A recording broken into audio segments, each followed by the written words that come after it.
Hoje é dia 4 de junho, quarta-feira, e estamos aqui para mais um episódio do nosso podcast do Grupo de Conjuntura, né? E hoje nós temos a alegria e o prazer de estar aqui com a professora Isabel Busato, reconhecida e muito respeitada por seus estudos em macroeconomia e seu comprometimento com os alunos. Os alunos adoram a professora Isabel. Ela também é editora da Revista Brasileira de Economia Monetária e Financeira. É uma parceria entre o Observatório do Banco Central e o Centro Acadêmico Stuart Angel. E hoje nós temos aí a edição especial da revista, que foi sobre o tarifaço de Trump. Já há alguns anos, eu tento convencer a professora Isabel a estar mais próxima do nosso grupo, né? O que enriqueceria muito os nossos debates, as nossas análises. E hoje parece que eu finalmente tive sucesso, porque a professora estará aqui nos brindando com um tema que está assolando o mundo inteiro, as tarifas de Trump, né? Então, a professora, inclusive, acabou de organizar um grande evento na nossa escola sobre esse tema. Então, hoje nós temos aqui a alegria de estar com a professora Maria Isabel. Lixa, eu passo você para você fazer a introdução do tema e depois, então, a professora Maria Isabel vai falar sobre a questão. Ok, obrigado, Margarida. Tá? Eu gostaria de agradecer a Maria Isabel, não, a professora, ter aceito o convite para conversar conosco sobre esse tema, o tarifaço de Trump. Só destacar que a revista da qual ele é editora e que lançou um número especial ontem, é uma revista online e a gente disponibilizará junto com o link do YouTube, o link da revista, para quem quiser acessar esse número e os números anteriores da revista possa fazê-lo, não? Terão, então. Eu gostaria então de introduzir o tema falando de que, obviamente, a gente já abordou várias vezes o tema do tarifaço do Trump. O presidente Trump continua não dando trégua, ou as tréguas que dão duram pouco. Este final de semana, por exemplo, acusou a China de não cumprir o acordo que tinha com os Estados Unidos. Hoje entra em vigor o aumento das tarifas do aço e alumínio, não? Hoje as tarifas de aço e alumínio passam de 25% a 50%, não? Já, eh, por outro lado, ele também, no começo desta semana, fez algumas ameaças que desmontar as negociações que o governo americano está tendo com a União Europeia, tá? E temos outro conjunto de pequenas assim, pérolas, não? Ou seja, quando foi apresentado agora o orçamento, se estabeleceram algumas disposições ou alguns artigos, não? Muito diferentes, por exemplo, pode ser taxado os investimentos de companhias estrangeiras nos Estados Unidos, podem ser taxados sócios estrangeiros de companhias americanas, ou sócios estrangeiros de fundos soberanos, deve ser um conjunto de políticas fiscais punitiva. É claro que esses eventos que a gente já está analisando desde o começo deste ano, não? Desde a posse do Trump, especialmente a partir do dia 2 de abril, que, como ele chamou, o dia da libertação, já tem provocado alguma queda do nível da atividade, não? A gente já verifica uma redução importante das importações americanas. Ontem saiu o relatório da OCDE, tá, com algumas projeções para a economia mundial, tá? Já se prevê uma pequena desaceleração do crescimento mundial para este ano, não? O PIB mundial pode crescer este ano 2,9%, tá? Comparado com o 3,3% do ano passado, tá? Outros efeitos que a gente já tem comentado tem sido um pouco a desvalorização do dólar este ano, não? Ou seja, desde o começo deste ano, o pico foi no começo do ano, comparado com o que está agora, já o dólar se valorizou mais ou menos 6%. A taxa de juros dos Treasury tem aumentado, especialmente porque tem aumentado o prêmio de risco, tudo num contexto de grande volatilidade sempre, tá? E, por outro lado, a gente sempre vê um conjunto de efeitos difíceis de analisar, como os problemas de desvio de comércio que estão acontecendo na economia mundial, os problemas de turbulência financeira, seja pela saída de capitais ou desvalorização que a gente está visualizando em alguns países, tá? Então, temos um conjunto de temas que podemos, temos abordado e que a gente, digamos, agora podemos contar com, a ver, os pontos de vista que Isabel pode nos destacar um pouco a partir desse número especial que foi lançado ontem da revista da qual ela é editora, tá? Então, Isabel.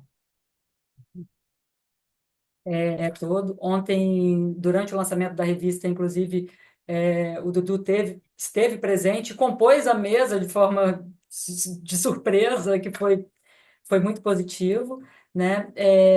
Vou falar essa revista, né? Ela é uma revista de fluxo contínuo e à medida em que o Trump foi anunciando, né, as tarifas, como a gente vai falar bastante hoje, a gente decidiu chamar essa edição especial, com número especial. Então tem a colaboração de vários autores sobre distintas perspectivas, distintos pontos de vista teóricos, né? E alguns autores até tentam fazer algumas projeções, mas como a gente sabe, tem muita incerteza, né, relacionada a isso tudo. E, enfim, né, aproveitem lá a leitura. Bom, hoje, o que que eu pensei aqui em começar falando um pouco, né, para vocês? Acho que eu queria começar falando que, assim, o Trump, ele assume esse segundo mandato, né, com aquele mesmo lema, né, que já estava presente no primeiro, que é o lema de tornar a América grande novamente, né? E que é um lema bastante nacionalista, não é isso? E cercado, né, de protecionismo e diferente de uma tradição, né, dos Estados Unidos no unilateralismo, né? Os Estados Unidos está contando, né, com o seu privilégio, eu diria, nas relações bilaterais, né, ao invés das relações multilaterais, como é claro que nem sempre foi assim, mas vou falar um pouco mais sobre isso também, de qualquer forma. Mas eu acho que assim, as tarifas do Trump, então a primeira coisa que eu queria colocar é que me parece que elas se colocam dentro de um projeto mais legal, mais geral, né, que é um projeto mesmo, para mim, de ameaça do projeto liberal. Né? O governo Trump ele representa muito isso com excessivo, né, protecionismo, nacionalismo. Né? E eu acho que esse risco, o tarifaço é uma perna, a gente vai falar muito do tarifaço, mas ele também se materializa de diversas outras formas, né, além do tarifaço. Né? Para mim, o tarifaço é muito um exercício de poder. Né? Não por acaso, por exemplo, você não só taxa, por exemplo, o café da Venezuela, que não vai ter muitos impactos, a não ser para a própria Venezuela, né? E você impacta também, e você faz também uma coisa triangular que não é muito comum, que é, olha, quem importar petróleo da Venezuela vai ter uma taxação adicional, né? Ou seja, né, para mim, claramente mostrando, né, a tentativa de mostrar um exercício de poder, né, que se materializou desde o primeiro mandato, quando ele perdeu, né, a reeleição no questionamento das urnas, né, nessa coisa da estratégia dos inimigos, ataque aos migrantes, até mesmo com deportação de imigrantes que tinham cidadania né, porque, sei lá, né, teria exercido, sei lá, ataque à liberdade de expressão, né, o ataque às universidades, o congelamento da transferência de recursos à universidade, aquela tentativa de intervenção recente em Oxford, né? Então, acho que assim, em Cambridge, então acho que assim, o tarifaço ele é parte disso tudo, né? Ele é parte dessa construção, né? De que existe sei lá, um inimigo a ser combatido, né? Uma estratégia muito típica, né, de governos fascistas que emergem em momentos que existem insatisfações, né, sociais. Então, eu acho que assim, dito isso, eu acho que antes da gente falar do tarifaço, né, eu queria, se eu tiver mais um tempinho, falar um pouco assim, qual é o contexto que o Trump chega novamente ao poder, né? Um contexto em que você teve no Biden, né, em 2022, uma inflação, sei lá, de 9%, que foi a maior inflação em 40 anos, claro, por conta da pandemia, mas quem sente a inflação não importa de onde ela veio, importa que você tem uma inflação que você experimentou de 9%, né? Aí você tem o Fed aumentando a taxa de juros, que é o que encarece o custo do financiamento, o custo das hipotecas, né? Você teve também ali um movimento estranho, que foi assim, o Trump ganha apoio, né, de eleitores negros e latinos ao mesmo tempo. Parece que tem uma percepção de que os governos, de alguma forma, beneficiam a elite, Isso é muito complicado, particularmente nos Estados Unidos, que é um país que não construiu o welfare state, né? E você tem também o tema da migração, que é um tema que você tem pesquisa aí que fala de 7 em cada 10 americanos consideram o tema da migração importante, né? E o Trump sempre entrou nesse tema, né? E a coisa das transferências das empresas para outros países, que esse, para mim, vai ser um tema importante. Então, assim, antes de entrar nas tarifas, eu acho que assim, a tarifa ela é uma parte desse pacote, né? É uma parte desse exercício de poder, né, do Trump, né, dessa ameaça, né, ao risco da democracia liberal que se coloca. E aí eu acho que a gente, não sei se eu posso, a gente entra nas tarifas em seguida. Podemos conversar então um pouquinho sobre a tarifa, não? Qual é a tua percepção ou como que você gostaria de abordar o tema? Sim. Então, acho que assim, o uso das tarifas, ele sempre foi um mecanismo que, bem ou mal, é, muita gente historicamente utilizou, né? Utilizou como estratégia, né? Eu acho que é diferente o tarifácio é diferente porque você tem uma placa e que você fala, eu vou taxar 180 países aqui simultaneamente, né? É, e claro que lendo, né? Se a gente pega o relatório que o Stephen Meyer escreve, né, no final de 2024, né, tentando justificar, né, né, como você reestruturar a indústria dos Estados Unidos, ali parece apontar alguma coisa, ou seja, seria uma tarifa que tivesse como busca a reindustrialização dos Estados Unidos, por um lado, né, e ele aponta uma outra questão também que é importante, que como o dólar é reserva de valor internacional, né, e você tem uma demanda extra por dólar, que não tem a ver com fluxo de capital ou diferencial de juros, você tem uma demanda extra por dólar, porque ele é a moeda padrão internacional, então isso tenderia a valorizar o dólar e prejudicar, né, o comércio dos Estados Unidos. Então, o Stephen Meyer, ele coloca isso, né, nesse relatório, ou seja, esses seriam um pouco das motivações, né? Então, o dólar sobrevalorizado, né, essa tentativa de restaurar é, a indústria. É difícil pensar, porque se a gente olhar, por exemplo, os dados da indústria dos Estados Unidos, né, eu peguei a participação, por exemplo, da produção industrial dos Estados Unidos em 2001 era de quase 30%, né, na participação global, né? E em 2023 cai para 17%, mais ou menos, né? É menos que a China, que é mais de 20%, mas é a segunda maior. Só que o emprego industrial nos Estados Unidos, ele cai de 79, quando é o pico de emprego industrial, com relação a hoje, né, em termos relativos, né? Então, o percentual de participação de trabalhadores dos Estados Unidos da indústria caiu pela metade até 2023, de 79.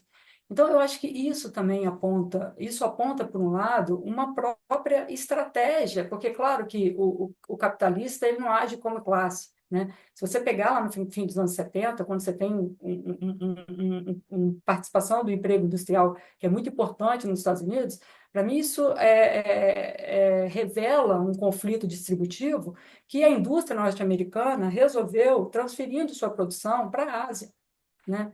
Só que é claro que essa transferência de produção para a Ásia, todo mundo aqui deve lembrar que em algum momento você falava, aqueles produtos de quinta categoria, a China que monta, a Ásia que monta, né? E a China teve uma estratégia que hoje todo mundo sabe que a China ela está na ponta da indústria, na verdade ela tem mais, ela corresponde por mais de 20% de toda a produção, da participação, né, na indústria global com produtos de alta tecnologia, inclusive.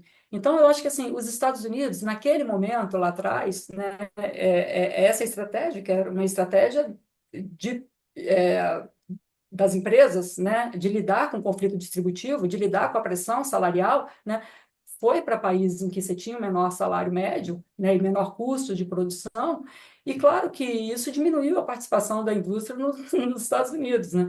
E eu vi um estudo recente, não, mas falando que mas hoje daria para você reconstruir a indústria nos Estados Unidos porque o salário médio da indústria baixou, mas baixou porque diminuiu o conflito distributivo, diminuiu o acirramento, na minha visão. É, por outro lado, essa tentativa de construir essa reindustrialização dos Estados Unidos via tarifa, eu acho muito pouco provável que ela tenha sucesso, ou seja, é possível você reconstruir uma indústria, né, impondo uma tarifa, né? Porque existem muitas incertezas associadas a isso. Nesse mesmo relatório, né, que eu citei, né, um dos argumentos é de que o câmbio se valorizando, o dólar se valorizando, isso compensaria as tarifas, então tudo bem, você não ia ter, por exemplo, um efeito inflacionário é, no, nos Estados Unidos. Mas, na verdade, não é isso que a gente está vendo agora, né? E aí se coloca esse outro ponto que o Lixa falou no início, né? Da incerteza, inclusive, associada aos ativos norte-americanos. Não é isso? Se os Estados Unidos são capazes de impor um tarifaço como esse, por que eles não são capazes de impor algum tipo de restrição à retirada imediata, por exemplo, das reservas internacionais que estão depositadas nos Estados Unidos? Então, são muitas incertezas associadas a isso, e eu acho que todo mundo meio que concorda com isso, que é muito difícil a gente fazer qualquer previsão sobre o que vai acontecer. O que eu sei é que o FMI e a CDE todos revisaram as projeções de crescimento dos Estados Unidos para baixo. O que eu sei é que, por exemplo, o preço do petróleo, variou de 80 a 65 barril de fevereiro para cá, né? Porque, óbvio, você tem uma expectativa de crescimento menor, né? E o que eu sei é que, por exemplo, se você pegar as bolsas, né, do Japão, né, da Europa, você tem uma queda aí de quase 8 pontos percentuais nos 10 dias em que o Trump anunciou o tarifaço. Então, eu acho que assim, essa ideia de reavivamento da indústria através de política tarifária, a despeito de, eventualmente, os países terem usado algum tipo de política tarifária, mas muito sem pensar. Posso falar um pouco mais sobre isso, me parece, assim, a estratégia não está muito clara, né? Não tá, eu acho, assim, bem pouco provável que você tenha sucesso, né? Assim, a gente pode pensar vários pontos, né? Da inflação, que eu já falei, do câmbio, que eu já falei. Se você tem uma pauta relativamente rígida em algum setor, o que vai acontecer é que vai encarecer o custo de você importar. Você vai ser obrigado a importar pelo mesmo custo, né? Então, né, essa ideia de que você vai substituir é diferente. Uma vez aqui no Brasil, né, com essa coisa da variação cambial, né, teve um empresário do setor de confecção, por exemplo, estava falando: não, aqui a gente, quando vale a pena, a gente produz aqui dentro, liga as máquinas. Quando não vale, você desliga. Isso para confecção, num período curto, pode ser, mas você fica muito tempo, né? Depois de 20 anos, não tem como você ligar a máquina para produzir. Desculpa, você tem que reconstruir sua parque industrial. E eu acho que isso vai ser difícil de ser feito, né, por essa via. Digamos, di- meu ponto de vista, Isabel, Margarida, é que existe um desequilíbrio na economia mundial, a gente já sabe há mais de 20 anos, não? Ou seja, me lembrava que em 2005 a gente discutia de onde vem a próxima crise, de onde que vem a próxima crise. E a gente pensava que a crise viria um pouco desse desequilíbrio que existia entre a economia americana e a economia da China, tá? A gente errou, porque a gente não conseguiu perceber que existia um risco vindo da própria economia americana, não? De um setor muito específico, não? Setor lá de hipotecas, não? Mercado de créditos de hipotecas, não? Então, mas a gente já tinha 20 anos atrás esses fortes desequilíbrios com Estados Unidos tendo grandes déficits em conta corrente, especialmente na balança comercial, e a China tendo um grande superávit, digamos, também na balança comercial. Eu acho que isso está muito ligado às estruturas produtivas dos países, não? Ou seja, Estados Unidos é um país que tem um nível de demanda agregada, não, de demanda agregada interna maior que sua oferta de bens, e aí acaba importando bens, e, basicamente bens, e a China é o contrário, não? É um país que tem uma demanda interna inferior à sua oferta interna, não? E aí exporta os bens e encontram algum equilíbrio internacional, tá? No sentido de que eles exportam, a China exporta, Estados Unidos é um importador líquido. Agora, e isso está, por outro lado, o tema que a Isabel levanta, o tema da desindustrialização americana, um tema que já vem com várias décadas, e a queda do emprego americano e as influências disso também faz parte da estrutura produtiva ou do estilo de desenvolvimento, não, dos próprios Estados Unidos e também um pouco do desenvolvimento econômico em geral, não? Onde o setor serviços costuma ganhar participação relativa em relação à indústria à medida que a economia se desenvolve, tá? Agora, o ponto de você querer corrigir esses desequilíbrios usando como instrumento as tarifas é o ponto que pode estar criando tanta incerteza, turbulência, desarranjo e desorganização da economia internacional, não? Num contexto de uma comunicação um tanto caótica, não? Dessas estratégias, porque tem muitas idas e vindas, não? Ou seja, temos muita volatilidade na comunicação, tá? A minha visão, eu participei também desse número da revista que Isabel é editora, não, que a gente está comentando aqui, e meu ponto de vista é que deveria existir uma espécie de reorganização da demanda agregada mundial, não? Deveríamos ter um aumento da demanda interna chinesa, coisa que eles estão tentando, não? Ou seja, na verdade, desde 2005, 2006, a China está tentando desenvolver programas de expansão de seu consumo interno, tá? E tem tido muitas dificuldades para fazer isso, não? Já são quase mais de uma década tentando desenvolver esse consumo interno chinês, tá? Por outro lado, temos que ter uma redução da demanda agregada americana no contexto de poder estabilizar, digamos, essa relação entre oferta e demanda agregada, o que também é um problema bastante complicado ou difícil de estabelecer. Na verdade, quando a gente pensa, por exemplo, em demanda agregada, estaríamos pensando americana, estaríamos pensando numa redução dos déficits fiscais, tá? Quando a gente vê o orçamento que neste momento está na Câmara, não? Já passou pelo Congresso, está na Câmara, mas isso ele é um orçamento público americano que supõe um forte aumento dos déficits nos próximos anos, não? Ou seja, aumento dos déficits em mais de 3 trilhões de dólares nos próximos anos, o que vai um pouco no sentido contrário do que me parece que seria um bom ajuste, tá? Então, o que eu percebo, não, do meu ponto de vista, é que os desequilíbrios existem, as tensões econômicas e sociais existem, elas já têm um certo tempo na economia mundial, tá? Agora, o tema para ser discutido, me parece, é como estabelecer uma certa coordenação de políticas de demanda agregada entre países, não? Isso me parece que seria um grande tema. O outro grande tema que a Isabel colocou é o tema do dólar como reserva de valor, tá?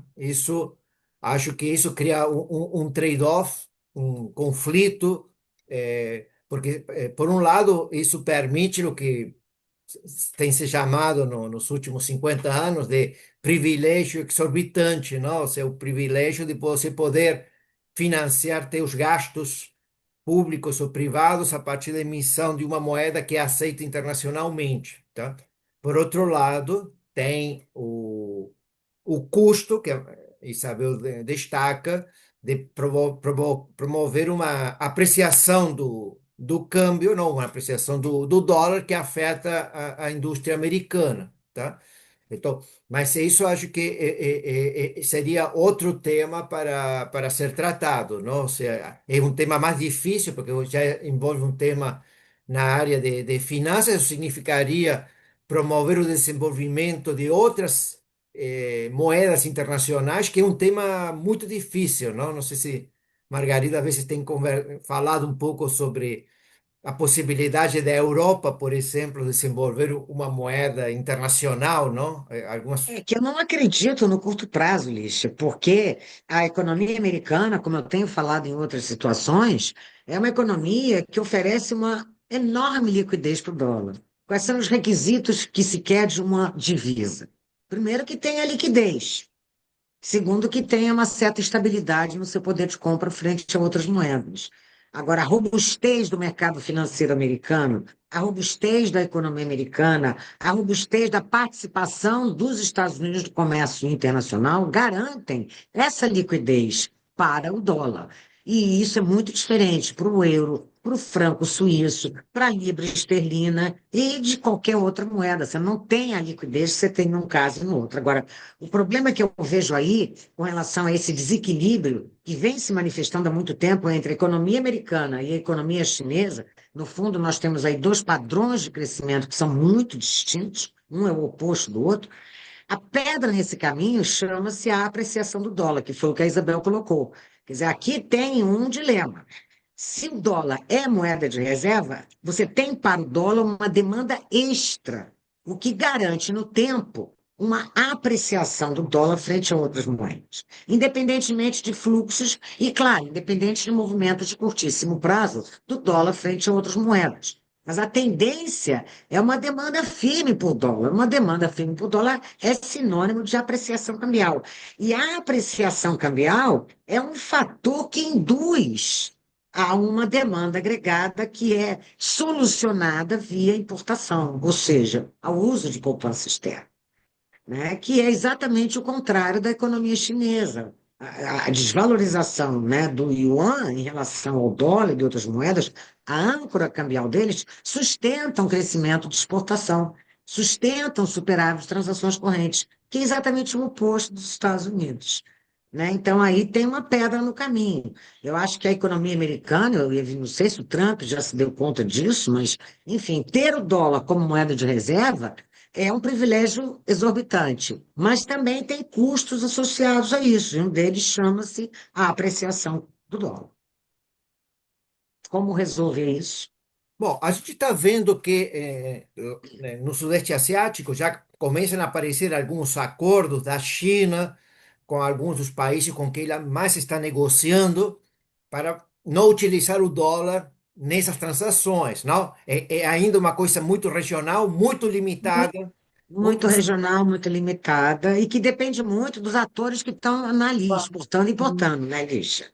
Porque Claro, eu sou uma claro, exportadora claro. brasileira, né? E Ah, eu exporto para a China. Você quer receber em moeda chinesa? Eu digo não, porque eu não tenho negócios lá. Eu não tenho uhum. dívida lá. Meus É, negócios não são lá. não. Então, eu não quero receber em moeda chinesa. Embora tenha aí É, acordo Banco Central, Brasil, China, a menos que eu tenha um pé lá e precise daquela moeda, é, e aquela moeda resolve uma série de transações que eu tenho que fazer. Então, também é isso, não é uma decisão de bancos centrais.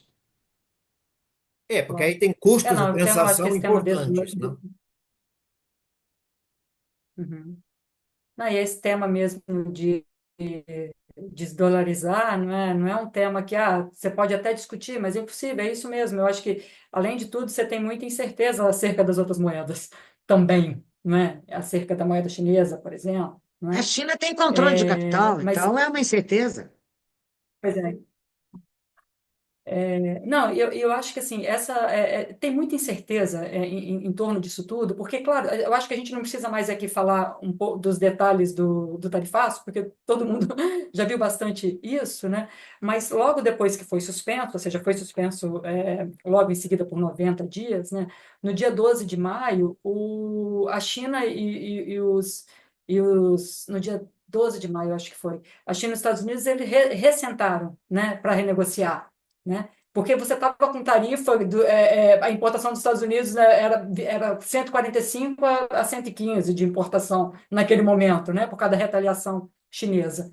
E vocês acordaram que reduziriam 120% cada uma, no caso dos Estados Unidos, né?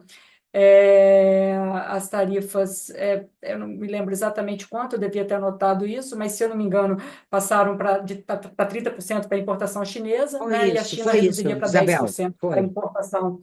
Foi isso mesmo, né? Tá, dos Estados Unidos. Mas eu acho que esse acordo essa conversa é isso, assim, porque esses acordos, né, bilaterais, né, eles revelam também, claro que a China tá num lugar muito diferente para fazer essa negociação do que qualquer outro paísinho, até porque a economia chinesa depende muito menos da economia norte-americana do que, né, a da maioria dos países. Né? Então, aqui eu acho que tinha uma simetria nesse momento que estava mais favorável à China, mas na maioria dos casos não. Acho que assim, no caso do Brasil, entrando, agora não sei se é hora de entrar no Brasil também, mas no caso do Brasil, por exemplo, um dos argumentos que estava se tentando adotar, bom, o primeiro, o argumento óbvio, porque na verdade, quando as tarifas foram calculadas, né, a fórmula que foi publicada era basicamente déficit comercial, assim, qual era a tarifa necessária para reduzir o déficit comercial em 50%. Era isso, não era para zerar o déficit comercial, mas para reduzir em 50%. Essa foi a fórmula. E no caso do Brasil, desde 2008, né, nós temos déficit com os Estados Unidos, eles não têm superávit. Né, comercial. Então, esse foi o primeiro argumento adotado para tentar renegociar. E o segundo argumento é um argumento de que o aço que o Brasil exporta para os Estados Unidos, ele não é um aço acabado, ele é semi-acabado.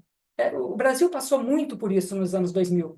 Eu fiz um estudo em algum momento que era assim, o que eu exporto de minério? Então, você vê que você teve um encolhimento, a Vale do Rio Doce tinha, sei lá, 7 usinas, caíram para 3 usinas em algum momento, né? Porque você exportava os lingotes, depois você passa a exportar o minério mesmo em pó.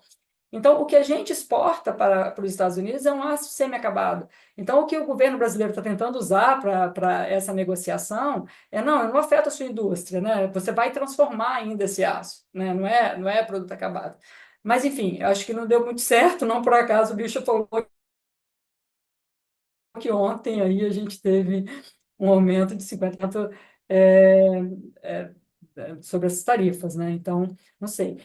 Outros aspectos que pode acontecer. Bom, é tudo muito especulativo, sem dúvida, porque eu diria que é impossível você conseguir usar algum modelo de simulação. Até olhei aqui algumas simulações que as pessoas fizeram, usando o modelo DSVR, modelo de equilíbrio geral dinâmico, né? Mas é impossível, porque você tem que supor muitos parâmetros dados. Por exemplo, a elasticidade preço das importações, que você não conhece para todos os produtos, você conhece genericamente, né? Então, é impossível você saber exatamente os impactos da tarifa para os Estados Unidos e para o mundo, porque como que essas tarifas vão impactar os meus principais destinos das exportações brasileiras, por exemplo, vai afetar a China, né? Afetando a China nos afeta? Então, acho que assim, tem muita coisa em aberta. Qualquer coisa que a gente aconteça com o Brasil, relativo. Eu vi alguns estudos falando, quem sabe a indústria de calçados, né, uma indústria básica brasileira que exportava para os Estados Unidos, mas que com a Ásia perde espaço, e quem sabe que como a tarifa da Ásia está mais alta, né, quem sabe, mas eu acho tudo muito, não sei se vocês têm alguma opinião mais concreta, mas para mim é tudo muito é, incerto, sabe, sobre esses impactos para o Brasil, por exemplo. Isabel, Vixe, Margarida, acho que a gente agora tem que terminar. Embora isso, esse vamos. papo com a Maria Isabel esteja muito bom, a gente possa, mas eu acho que está na hora da gente, né, fechar Isso. aqui. Não, a última palavra da Isabel foi incerteza, não? Então vamos ficar com É. essa palavra para ter novas reuniões e novas conversas sobre o tema. O Grupo de Conjuntura, então, agradece a todos que têm assistido este podcast conosco e a gente se encontra novamente a semana que vem. Um abraço para todos, boa tarde.